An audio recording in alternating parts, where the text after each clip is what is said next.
Bonjour, voici une présentation que j'ai jouée initialement à Alpcraft le 13 juin 2019. Donc initialement cette présentation était intitulée Démarrer vite, tester, apprendre, partager, recommencer. Mais j'ai décidé de la renommer en tout simplement Cultivons nos exemples. Donc qu'est-ce que j'entends derrière Cultivons nos exemples? En fait, derrière ce titre se cachent plusieurs motivations. Donc, une première motivation, c'est la suivante, c'est non. Je ne veux pas rejouer ce que je vous présente là actuellement. En fait, c'est un extrait de code, une petite session que j'ai pu jouer il y a quelques temps sur une petite console Scala afin de mettre au point une expression régulière. Donc je l'ai fait parce que je souhaitais comprendre pourquoi mon code ne fonctionnait pas comme il était censé fonctionner. Et j'ai fini par m'apercevoir que j'avais un petit peu oublié la façon dont on pouvait mettre en œuvre correctement une expression régulière et en extraire, là en l'occurrence, une liste de mots-clés. Donc après, donc en fait, qu'est-ce qu'il y a derrière cet extrait de code? J'ai ce que je ne veux plus faire, c'est réaliser un test à moitié unitaire à la main et qui va se retrouver perdu en fait. Et derrière ce fragment de code, en fait, se cache également une recette de cuisine qui montre comment mettre en œuvre facilement une expression régulière et extraire une sous-chaîne finalement. Et ici, une liste de mots-clés. Donc là, je l'ai fait une fois et du coup, je l'ai perdu parce que je l'ai pas initialement, je l'avais pas stocké. Donc ça, non, c'est quelque chose que je ne souhaite plus faire. En motivation, Nine également. Alors j'avais pris pour habitude depuis énormément de temps de réaliser des tests unitaires qui n'étaient pas des tests unitaires applicatifs, mais des tests unitaires de mise en œuvre d'une API, d'un outil ou ce genre de choses.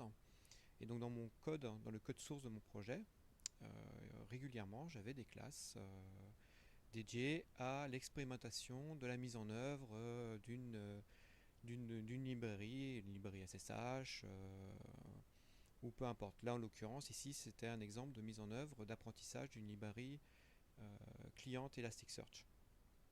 Et donc, vous voyez, là, j'ai trois fichiers pour illustrer comment utiliser cette librairie.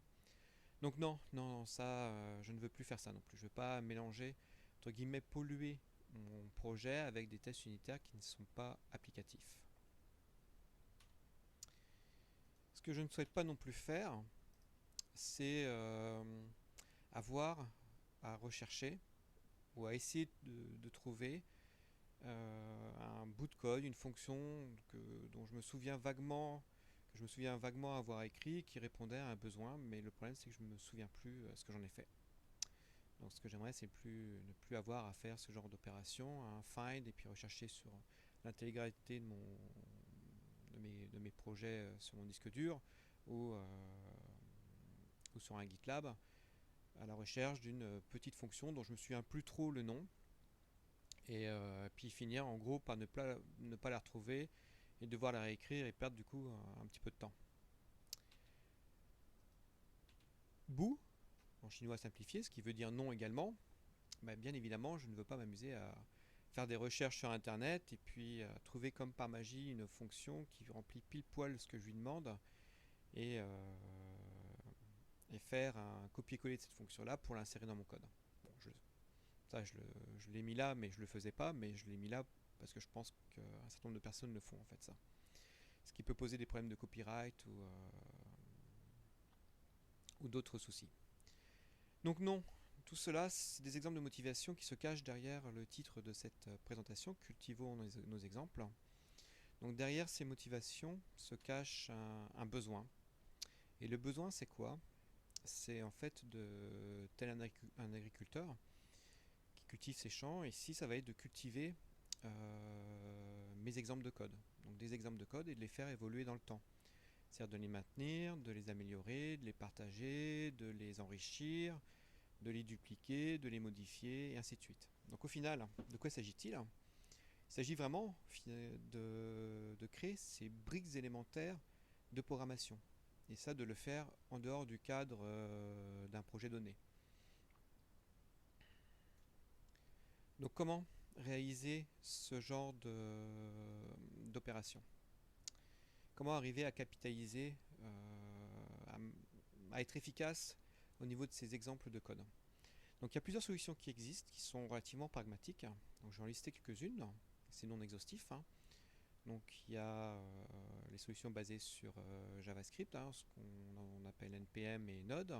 Idem pour Python, à base de pip, de virtualenv et de Python. Vous avez le shell Java qui peut être bien pratique. Mais parmi toutes les solutions que j'ai pu tester jusqu'à présent, ma préférée repose sur l'outil dénommé Ammonit. Donc Ammonit, de quoi s'agit-il? Ammonit, c'est en fait ce qu'on appelle un REPL, une read eval print loop. Donc en fait c'est un système qui est à même de lire une expression dans un langage donné, de l'évaluer, d'afficher le résultat et de recommencer en fait. Donc vous pouvez facilement, grâce à cet outil, entrer dans une session interactive, une console, ou réaliser des scripts. Donc le langage sous-jacent à Ammonit, c'est du Scala. Et une particularité intéressante d'Ammonit, c'est qu'il est ce qui, on peut dire, le différencie des autres solutions que je connais jusqu'à présent, c'est qu'il est capable de charger à chaud au moment de l'exécution n'importe quelle dépendance en fait. Et ça c'est vraiment quelque chose de très utile, très important et d'extrêmement puissant. Ça paraît rien dit comme ça, mais vous allez le voir à l'usage, c'est énorme. En prérequis, il n'y a pas grand chose. Donc il suffit juste d'avoir une JVM supérieure ou égale à la version 8. Et bien sûr d'installer Ammonit. Il suffit de suivre le lien que je présente ici. Donc par exemple sur un Mac, c'est juste un brew install Ammonit ou Am. Et voilà quoi, ça se fait en une ligne. Donc Ammonit.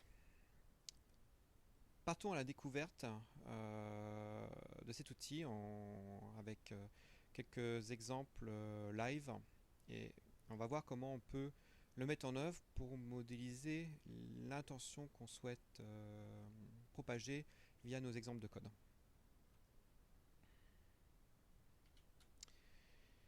Donc Ammonit se lance très facilement. Il y a juste un exécutable qui s'appelle Ammonit. Voilà, et là je lance Ammonit, il s'exécute et je peux du coup lancer n'importe quelle évaluer n'importe quelle expression dans le langage Scala.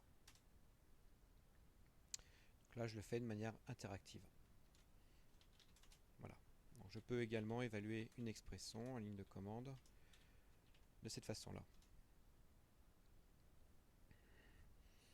Et enfin, je peux créer un script, par exemple ici hello, que je peux rendre exécutable en ajoutant une ligne d'amorce, ce qu'on appelle un shebang, et je lui fais exécuter la même instruction. Donc je rends exécutable le script, et là je peux le lancer. Oups. Donc à la première exécution, il y a une compilation automatique, et une fois que la compilation automatique est réalisée, le lancement est plus rapide parce qu'il garde en cache toute compilation qui a déjà été effectuée jusqu'à la prochaine modification.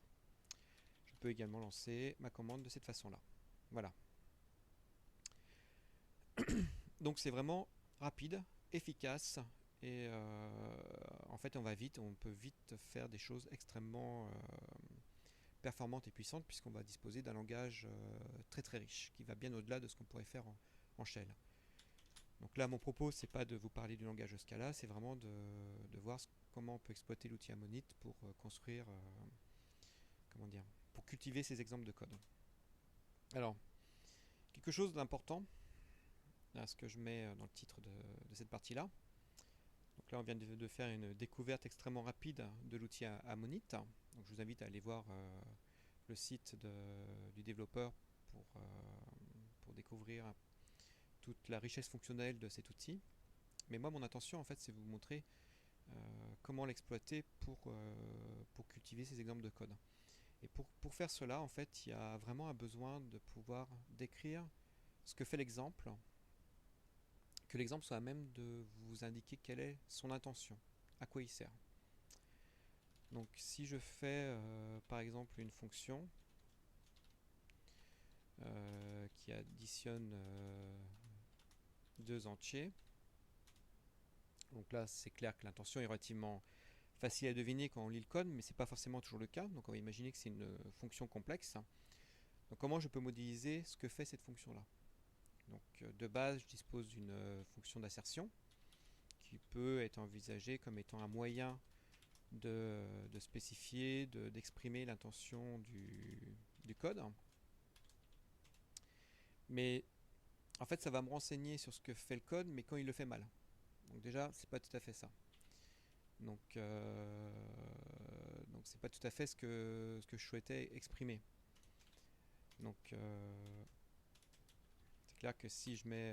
non, je peux même pas tester en fait. À la rigueur, je pourrais mettre un petit commentaire ici pour dire bah, la somme de deux int must turn the right results. Mais là, l'intention est un peu pervertie dans le sens où je ne peux avoir en fait quelque chose qui n'apparaît uniquement que s'il y a une erreur qui se produit en fait. Hein. Là, en l'occurrence. Donc c'est vraiment une contre-intention finalement là. Mais pour ce faire, en fait, on peut faire beaucoup mieux. Et pour faire beaucoup mieux, on va importer une bibliothèque, une dépendance externe. Alors, vous noterez que là, je reste dans ma session interactive, la même que celle où j'ai défini la fonction d'addition. Donc en fait, je vais ici charger dynamiquement alors, une dépendance. Vous notez déjà que je vais faire ici, je vais mettre mes deux backcotes. Je vais retourner à l'intérieur du backcote et là, je vais pouvoir utiliser toute la puissance et la magie d'Ammonite et interroger les serveurs Maven à la recherche de la dépendance que je souhaite embarquer. Donc je dispose d'une complétion complète en direct sur toutes les bibliothèques, librairies du monde Java, Scala et ainsi de suite. Moi, le composant que je souhaite utiliser, c'est Scala Test, voilà. Alors, quelles sont les versions disponibles? Bah, c'est simple, hein. Il suffit que j'interroge le serveur. Donc, je continue à faire de la complétion. Et qu'est-ce que j'ai disponible? J'ai toutes ces versions-là. 3.0 jusqu'à 3.08. 0.8. Et là, en live, qu'est-ce qu'il va faire? Eh bien, il me charge toutes les dépendances dont il a besoin dynamiquement, sans avoir à le faire en dehors de ma session ou de mon script. Hein, c'est pareil. Donc là, ça y est, ma librairie est disponible. Donc je peux charger les symboles dont je vais avoir besoin en fait, par exemple. Donc ici, admettons que je souhaite modéliser, exprimer l'intention de ma fonction d'addition. Donc je peux procéder de cette façon-là. Donc le résultat de l'addition de 2 et de 3 devrait être 5. Donc là, déjà, j'ai un niveau supérieur dans le sens où il va me donner un résultat sur l'assertion, entre guillemets, un résultat visuel, mais pas tout à fait. Donc sans déjà, au niveau de l'expression, c'est quand même intéressant, c'est que ça se lit très bien.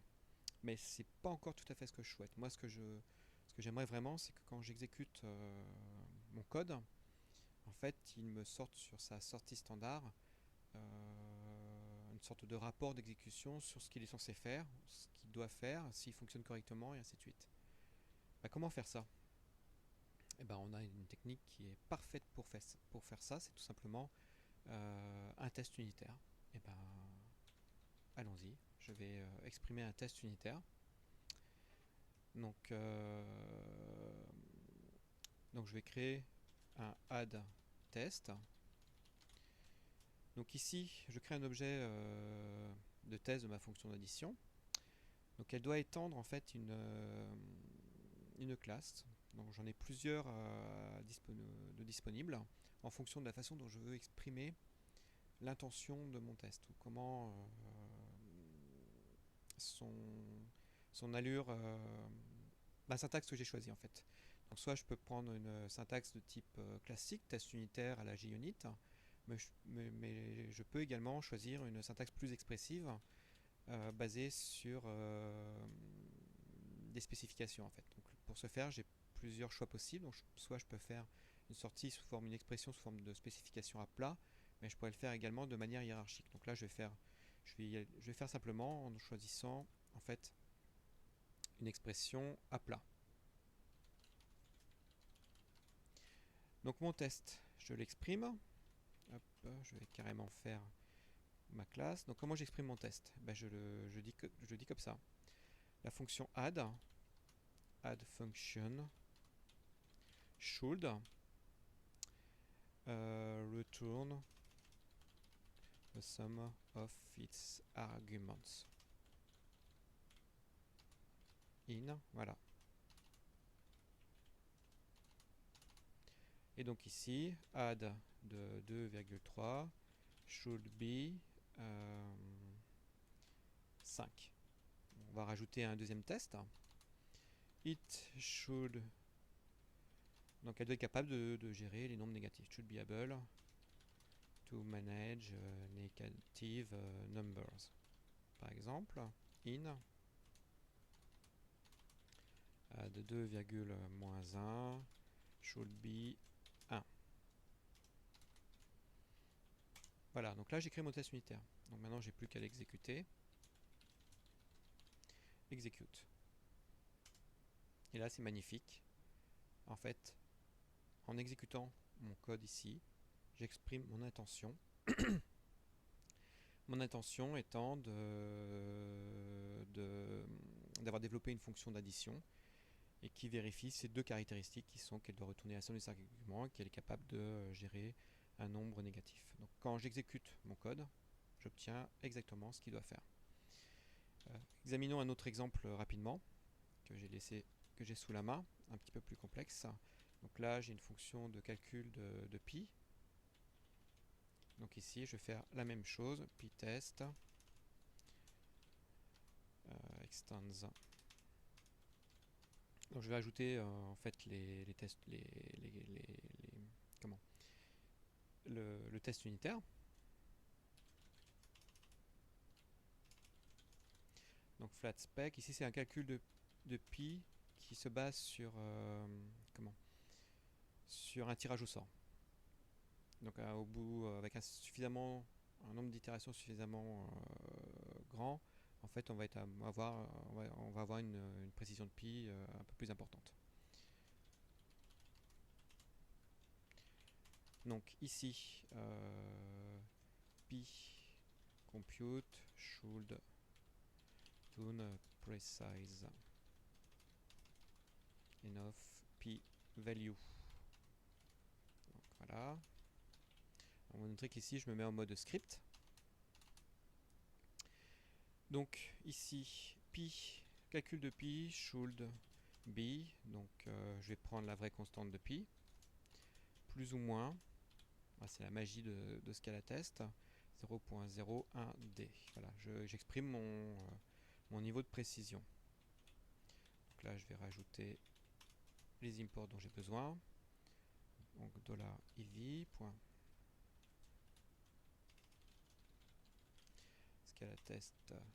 Scalatest la version, voilà, j'ajoute les imports qui vont bien et normalement je n'ai que ça à faire. Donc si j'exécute maintenant ce script, je vais avoir un premier niveau de compilation et après je vais avoir une exécution. Donc il ne faut pas que j'oublie d'exécuter le test à la fin de mon script. Cette manière là, voilà. Là je vais avoir le résultat. Donc mon calcul de pi doit retourner une valeur suffisamment précise, ce qui est mon cas. Je vais améliorer encore une fois le test unitaire à la sortie. Donc c'est suite name de mémoire doit être égal à pi test. Si je ne me suis pas trompé, si je vais avoir un magnifique rapport de l'intention de mon script. Voilà. Mon script le test de la valeur de pi. Donc dans le calcul de pi, il doit me retourner une valeur de pi suffisamment précise. Donc là, qu'est-ce que j'ai? J'ai un fichier unique qui contient en fait tout ce que je souhaitais faire et qui exprime et qui est expressif par lui-même par son exécution. Alors, revenons ici. Donc là, on a bien vu que on dispose d'un moyen vraiment simple d'exprimer son intention en fait. Donc derrière la mise en œuvre d'Ammonit, il y a quelques principes qui se dégagent. Donc en fait, pour démarrer vite, Ammonit c'est parfait. Très facile à installer, une instruction d'installation, et vous êtes tout de suite opérationnel. Pas besoin d'avoir un environnement technique compliqué, pas besoin d'avoir un IDE installé, vous pouvez démarrer ne serait-ce qu'avec du VI ou en mode interprété. Donc démarrage ultra fast. Pour apprendre un langage, apprendre une librairie, rien de tel qu'une bonne console pour expérimenter à la main différents codes. Pour, une fois qu'on est à peu près au point, les transformer en script pour les conserver et les capitaliser en fait. Pour tester et franchir un niveau supérieur de capitalisation, l'idéal c'est de directement créer, écrire des tests unitaires scriptés. Qui fait que quand on va les exécuter, ils vont directement exprimer ce qu'ils font. Et ça c'est magnifique. Et si à un moment on n'a pas terminé notre apprentissage, ou on a une difficulté avec une partie d'un langage, d'une librairie ou ce genre de choses, rien n'empêche de laisser un test en échec. Comme ça, à la prochaine exécution, on saura que cette partie-là, c'est pas encore le comportement que j'attends, donc il faut que je travaille encore un peu dessus. Pour partager, on dispose de tous les outils sous la main en fait, GitHub, GitLab, les blogs, tout ça, donc c'est facile. Donc le but c'est de capitaliser en fait tous ces scripts-là. Et quand on a terminé, en fait, on recommencera plus tard en améliorant l'exemple, le script, en le dupliquant, en ajoutant une petite fonctionnalité pour vérifier une fonctionnalité ou ce genre de choses. Tout ça, en fait, l'objectif, c'est de construire sa base de connaissances. Alors ça peut être une base de connaissances à deux niveaux, ça peut être déjà sa base de connaissances personnelles, qu'on va conserver et maintenir dans le temps, mais ça peut être également une base de connaissances d'une équipe, en fait. Pour capitaliser un savoir-faire, des techniques par rapport aux caractéristiques d'un projet donné en fait. Donc comment partager? En fait c'est simple. Il y a deux solutions idéales pour partager ce genre de script, d'exemple de code. Ce sont les GIST de GitHub et les snippets de GitLab. Donc dans le cas d'Ammonit, c'est super simple parce qu'un fichier est autosuffisant, notamment parce qu'il permet la résolution de ses dépendances et le chargement à chaud, donc vous n'avez pas besoin de lancer des commandes pip ou virtualenv ou npm au préalable pour pouvoir être à même d'exécuter votre script en fait. Non, ça il n'y a pas besoin, il est directement exécutable. Alors, avant de passer sur cet exemple-là, je vais partager le script pi qui était ici. Donc si je reprends la commande là, je vais faire un gros copier-coller et je vais le transformer en GIST tout de suite. Donc je vais copier ça, je vais reprendre mon navigateur. Ah, je vais pas pouvoir le partager, mince. Ah oui, non, bon voilà. Il reste scotché sur mon onglet. Donc ce que je vais faire, je devrais pouvoir me mettre là. Je vais aller sur les GIST de GitHub.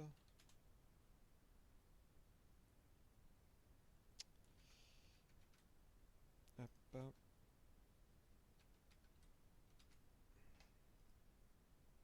Ah non, je vais pas pouvoir partager facilement. C'est pas grave. Donc en fait, il suffit juste de copier le fichier et puis ça roule en fait. Alors, je vais revenir sur... Oh là là. Voilà. Donc je vais revenir sur mes opérations. Ah si, c'est bon, pardon, voilà, ça y est. GIST, GitHub. Voilà, donc je retourne sur mes GIST. Donc j'ai déjà un compte GitHub, donc c'est facile. Je vais m'enregistrer.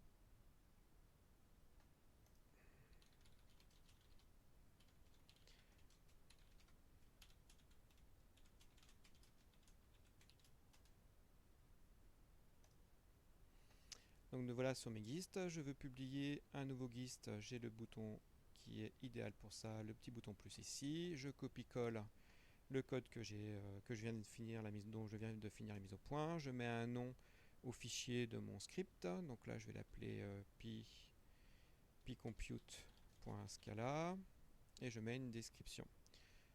Compute p using random generator. Et voilà, et je crée mon GIST public. Et voilà, donc c'est fait, c'est publié, c'est indexable et c'est facilement retrouvable via les moteurs de recherche standards ou partageable avec des camarades, des collègues de travail, ce genre de choses. Donc je vais revenir à ma présentation. Donc là, ce que je vais vous montrer, c'est ces 3 recettes de cuisine que j'ai mis au point il y a quelques temps et je vais vous les mettre, vous montrer comment je les utilise en fait. Donc ce que je vais vous montrer, ce sont trois scripts distincts. Donc le premier s'appelle AKHTTP. C'est juste un petit script qui démarre un serveur HTTP pour servir du contenu statique. Donc là en l'occurrence le contenu de la page de garde du site de Alpecraft. Donc je vais le démarrer, alors je pourrais le démarrer de 2 façons. Donc, soit je le démarre sous forme de commande. Donc je vais le démarrer comme ça. Voilà. Donc là je démarre mon serveur HTTP statique. Il est disponible. C'est-à-dire que si je vais dessus, localhost de .8080 de mémoire, il faut que je donne Alpecraft. Voilà. Et là, je sers localement le site internet de Alpecraft. Enfin, une capture que j'en ai faite en fait. Donc là, je l'ai démarré en mode scripté. Encore plus intéressant, c'est que je vais le démarrer, après tout, pourquoi pas, en mode uniquement console. Donc je démarre un monit, voilà. Je vais prendre mes imports ici. Je les évalue dans ma console. Je vais prendre, donc là je viens de charger les librairies. Je prends les différents symboles dont je vais avoir besoin. Et là, maintenant, je vais reprendre mon objet. Voilà. Là, j'ai même pas d'attente à faire. Le serveur web n'est pas encore démarré. Il faut que je sollicite au moins l'intérieur de mon objet d'une façon ou d'une autre pour que l'objet soit initialisé. Donc je vais demander à voir les routes par exemple, et là il va démarrer le serveur dans un sous-thread. Voilà. Donc là il est démarré. Donc je peux, voilà, si je rejoue, ah mince. Donc en fait je l'ai fait, mais j'ai pas partagé la bonne fenêtre. C'est pas grave, je vais vous montrer le résultat final. Voilà, de ce que j'ai fait.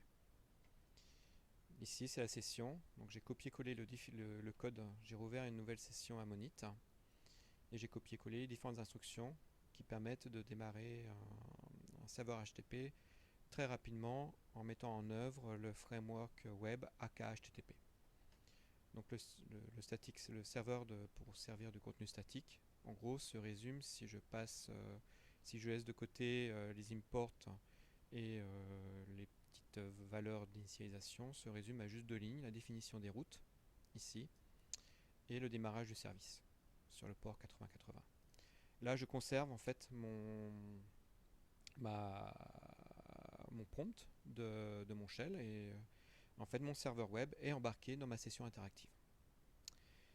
Donc qu'est-ce que je vais faire derrière? Je vais tester si je effectue par exemple un test d'intégration. J'ai un petit script que j'ai expérimenté qui va me permettre de faire ça. Donc, je vais l'exécuter directement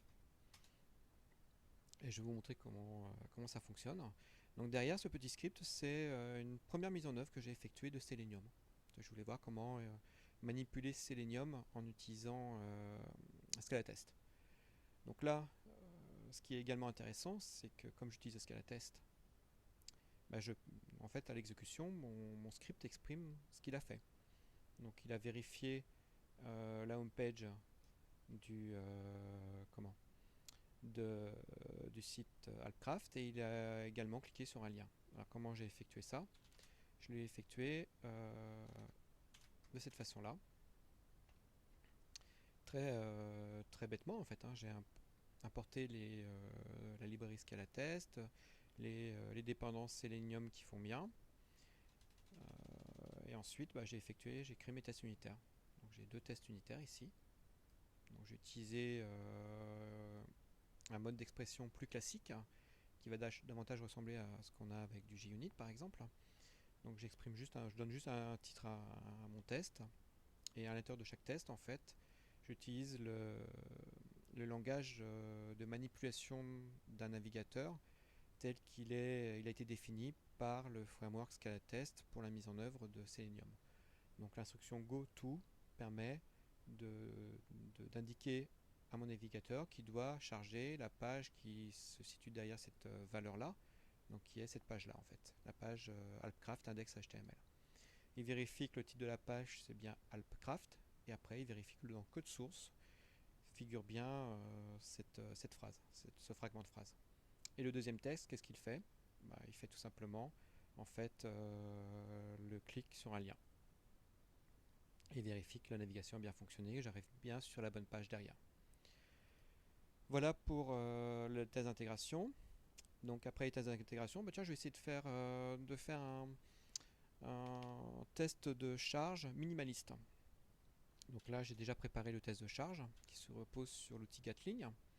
Donc je vais l'exécuter, et en parallèle, pendant qu'il s'exécute, je vais vous expliquer comment ça fonctionne. Donc là il compile une première fois le code, et là il démarre la simulation. Je vérifie juste que ça fonctionne. Voilà, donc c'est parti, 1470, et après on ira voir les résultats.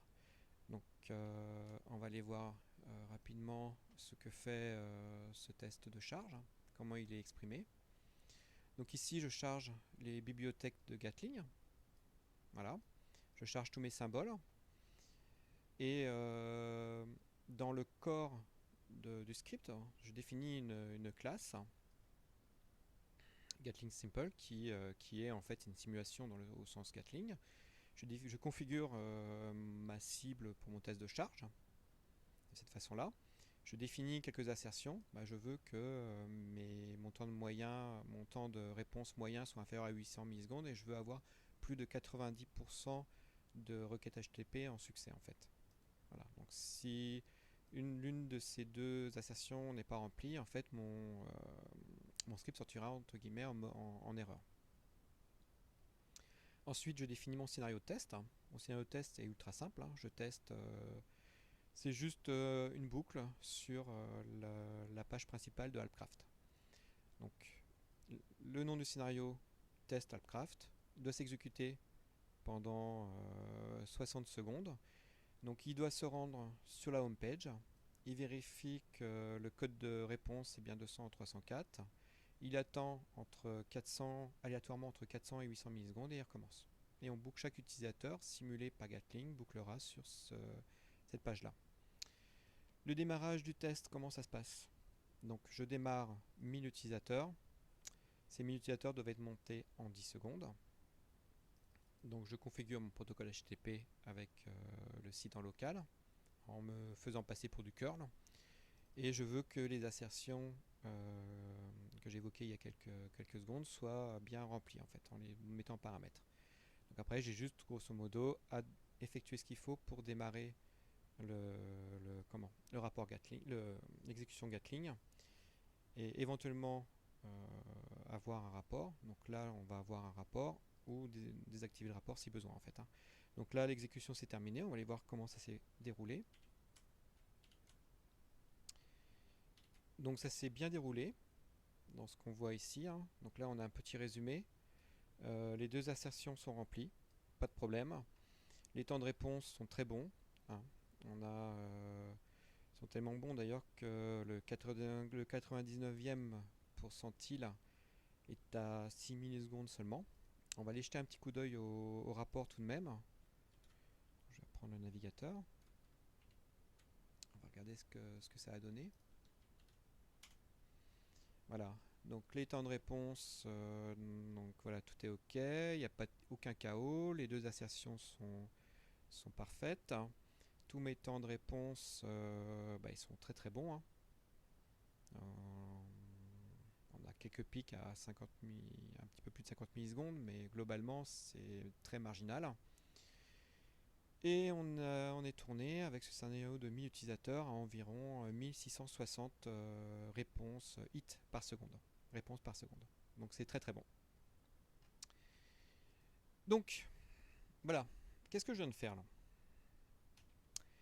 En fait, je viens de vous partager 3 briques élémentaires que j'ai mises au point il y a quelques temps et que j'ai un petit peu amélioré au fil du temps. Donc ces briques élémentaires, c'est un serveur HTTP minimaliste qui met en œuvre le framework AKHTTP. Donc j'en ai d'autres pour d'autres frameworks. Donc ça me permet à tout moment, si j'ai besoin d'un serveur HTTP statique performant, d'en instancier un en claquant des doigts de n'importe où en fait, et d'utiliser ou de l'adapter en fonction d'un besoin local, ça me prend la tête. J'ai également une brique élémentaire pour réaliser des tests unitaires teintés Selenium, donc des tests d'interface graphique. Donc là c'est extrêmement pratique parce que si j'en fais pas pendant 6 mois, je reviens 6 mois après, j'aurais très probablement oublié comment on utilise, on conçoit des tests Selenium avec CATest, mais là pas de problème. Comme j'ai mon script de référence ultra simple, en l'espace de quelques minutes, je vais tout me remémorer et je vais me remettre dans le bain de Scalates et de Selenium beaucoup plus rapidement que si j'avais pas effectué cet exercice de capitaliser euh, ce, comment, ce script-là. Et enfin, la même chose avec Gatling en fait. Donc là, pareil, j'ai une brique élémentaire de test de charge que je peux adapter à loisir et que je peux enrichir pour enrichir et complexifier. Donc là vraiment, le but c'est d'avoir des briques élémentaires qui font pas grand chose mais qui le font bien et qui résument la substantifique moelle de l'esprit d'un outil en fait. De telle manière à pouvoir se remettre dedans ultra rapidement et puis d'apprendre, de progresser et ainsi de suite en fait. Alors comment partager efficacement? Alors partageant efficacement se pose tout de même un problème. C'est que très rapidement, on va multiplier ces guises, ces snippets. Donc tant qu'on en a que quelques-uns, c'est facile à maintenir. Et quand vous allez arriver comme moi à l'âge d'en est plus de 70, donc ça commence à être un peu plus difficile. Donc il faut trouver une autre solution. Donc il y aurait une solution, ce serait de partager un dépôt Git unique, mais en ce qui me concerne, c'était pas trop l'idéal, dans le sens qu'on ne peut pas, via un dépôt Git unique, gérer finement les droits de chaque fichier. Et moi je souhaite partager beaucoup de choses, mais j'ai quelques exemples de code que je souhaite garder privé ou garder dans un contexte professionnel. Partager uniquement au sein avec mon employeur en fait, avec la boîte qui m'emploie. Donc en fait, on voit qu'il y a deux besoins différents. Donc moi, ce que j'ai choisi de faire, en fait, j'ai un dépôt Git unique privé qui n'est pas du tout partagé. Et du coup, derrière, en fait, j'ai utilisé les API pour publier une partie de mes scripts de manière publique et une autre de manière, entre guillemets, privée à ma boîte. Donc pour partager ces exemples de code, du coup j'ai créé un autre exemple de code, j'ai créé un petit script qui fait le boulot en fait. Mais on voit que pour faire ce genre de choses, déjà il y a un niveau de complexité un petit peu plus important. Et en fait, ça a été pour moi relativement facile à réaliser parce qu'en fait, je dispose déjà des briques élémentaires pour chaque aspect nécessitant un développement spécifique pour réaliser un script de partage de GIST ou de snippet en fait. Donc par exemple, j'ai déjà fait des exemples de code pour manipuler, effectuer des requêtes HTTP clientes avec différentes librairies. Donc j'ai fini par identifier des librairies, la librairie idéale. Pour les manipulations JSON, pareil. J'ai testé différentes librairies. J'ai du coup mis en place, capitalisé sur ces librairies de telle manière à pouvoir bien les maîtriser. Donc facile. Et ainsi de suite en fait. Donc si je vous montre brièvement. Voilà. Donc comment effectuer un tel script, de quoi j'ai besoin. Donc j'ai besoin de faire des requêtes HTTP clientes. Donc pour ce faire,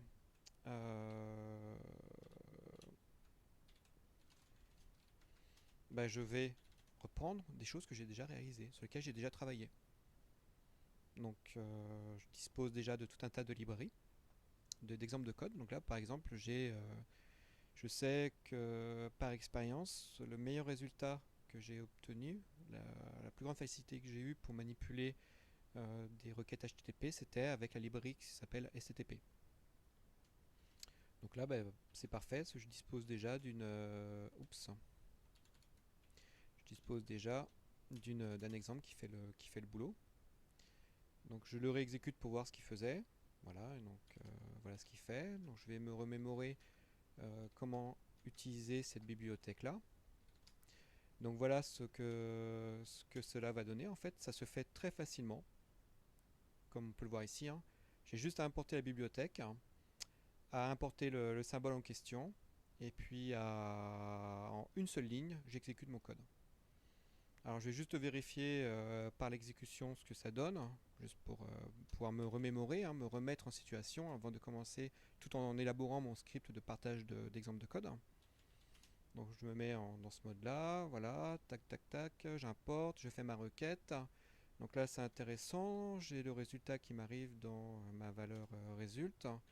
Et là on voit que je dispose de différents symboles pour, comment dire, pour récupérer différents aspects du retour de la requête en fait.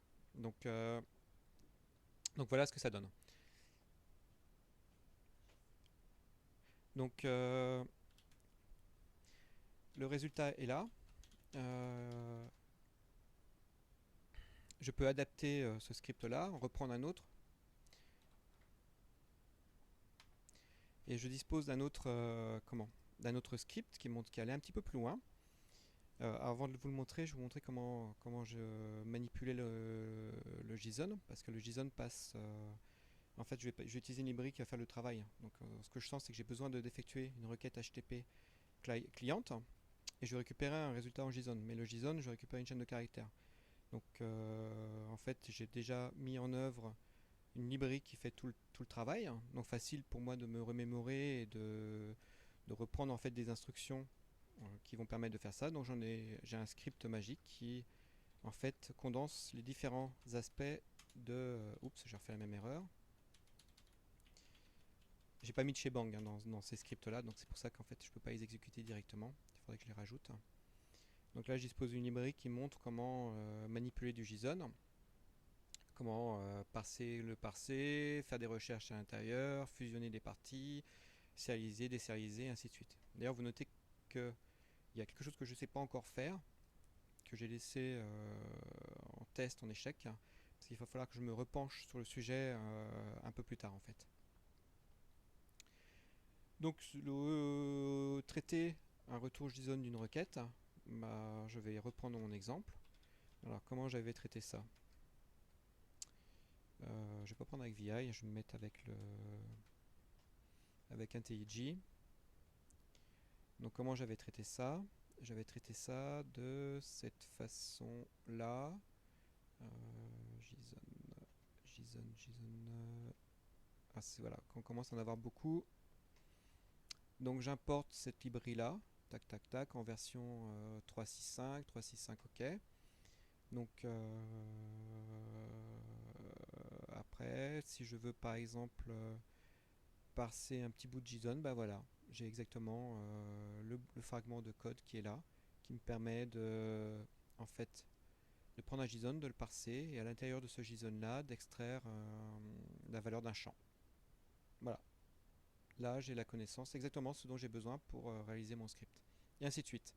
En fait, avec toute cette, entre guillemets, ces exemples qui forment une base de connaissances sur l'utilisation de différentes API, HTTP, JSON, et ainsi de suite, j'ai tout ce qu'il faut, toutes mes briques élémentaires pour pouvoir mettre au point mon script de partage.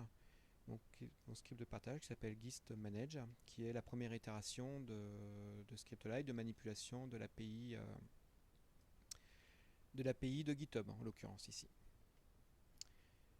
Donc, ainsi de suite. Au bout d'un certain temps, donc je dispose, je vais peut-être quand même l'exécuter pour vous montrer. Donc je vais revenir ici. Donc bien sûr, j'ai résolu tous les aspects d'authentification et tout ce qui va bien, la communication du jeton d'authentification pour pouvoir accéder à mon compte GitHub et effectuer les bonnes opérations. Donc si j'exécute le script en question, on va voir s'il y a eu des modifications qui sont intervenues ici. Et s'il y a eu des modifications, il va les publier pour les scripts publiables sur mon compte GitHub. Donc voilà, je dispose de 40 exemples de code qui sont publiables. Donc là, il passe tout en revue pour voir s'il y a des mises à jour à faire. Et s'il n'y a pas de mise à jour, il ne va rien faire, il va me rendre la main. Donc ce script-là lui-même est disponible dans les exemples. Voilà, donc là, il n'avait rien à mettre à jour, donc il rend la main directement. Donc ainsi de suite, en fait. En fait, on voit qu'à partir du moment où on a eu cette démarche-là, en fait, et qu'on a qu'on s'est construit en fait ces exemples, on peut être opérationnel très très rapidement et mettre en place, créer un petit POC sur un concept, une idée, le faire très rapidement pour avoir des résultats vite, pour éventuellement soit corriger le tir ou soit améliorer avec une approche itérative. Donc, pour conclure, ce que je souhaite dire, c'est qu'il ne faut pas avoir peur de partager son code en fait. Donc, il n'y a pas de... J'ai déjà vu en fait des gens qui n'osent pas parce que pour eux en fait leur code n'est pas suffisamment bien. Ils ont peur que ça leur pose préjudice. Mais ce qu'il faut voir, c'est qu'il faut aller au-delà de ça et à la rigueur, si vous avez des doutes sur une partie de votre code, vous pouvez juste mettre un to-do et vous dire que cette partie de votre code nécessite un refactoring que vous ferez plus tard. Il n'y a pas à avoir. De toute façon, un code n'est jamais parfait. Il ne peut que s'améliorer et c'est comme du bon vin en fait. Il faut le laisser vieillir. Bon, il faut le laisser vieillir, mais quand il y a un refactoring à faire, il ne faut pas aussi hésiter à le jeter et puis à le reprendre de zéro aussi. Donc pour partager, deux approches en fait. Donc si on peut partager en open source, c'est de le faire. Quand c'est du code vraiment générique qui n'a rien à voir par rapport à votre métier ou à votre profession en fait. Donc vous pouvez le mettre en open source et si c'est du code un peu plus sensible qui est lié à une entreprise ou au contexte professionnel, en fait, ce que je vous invite à faire, tant que c'est possible et qu'il n'y a pas de secret à l'intérieur, c'est d'utiliser ce qu'on appelle de l'inner source en fait, de l'inner open source mais à l'intérieur de l'entreprise. Donc j'en ai pas parlé ici, mais une autre perspective qui est vraiment intéressante concernant Ammonit, concernant en fait les exemples de code et ainsi de suite, c'est les aspects Jupyter. Donc c'est un petit peu plus lourd, mais ça ouvre d'autres perspectives en fait. Avec Jupyter, pour la partie Scala, c'est Ammonit qui est utilisé. Donc c'est intéressant, ce que j'ai expliqué là est valable également dans ce contexte-là en fait. Donc c'est quelque chose qu'il faut aussi avoir dans sa boîte à outils pour pouvoir en fait l'exploiter et notamment l'utiliser au mieux en fait. C'est vraiment un outil intéressant également. Voilà, donc j'ai terminé cette capture et je vous remercie de m'avoir écouté et la suite lors d'un prochain épisode. Au revoir.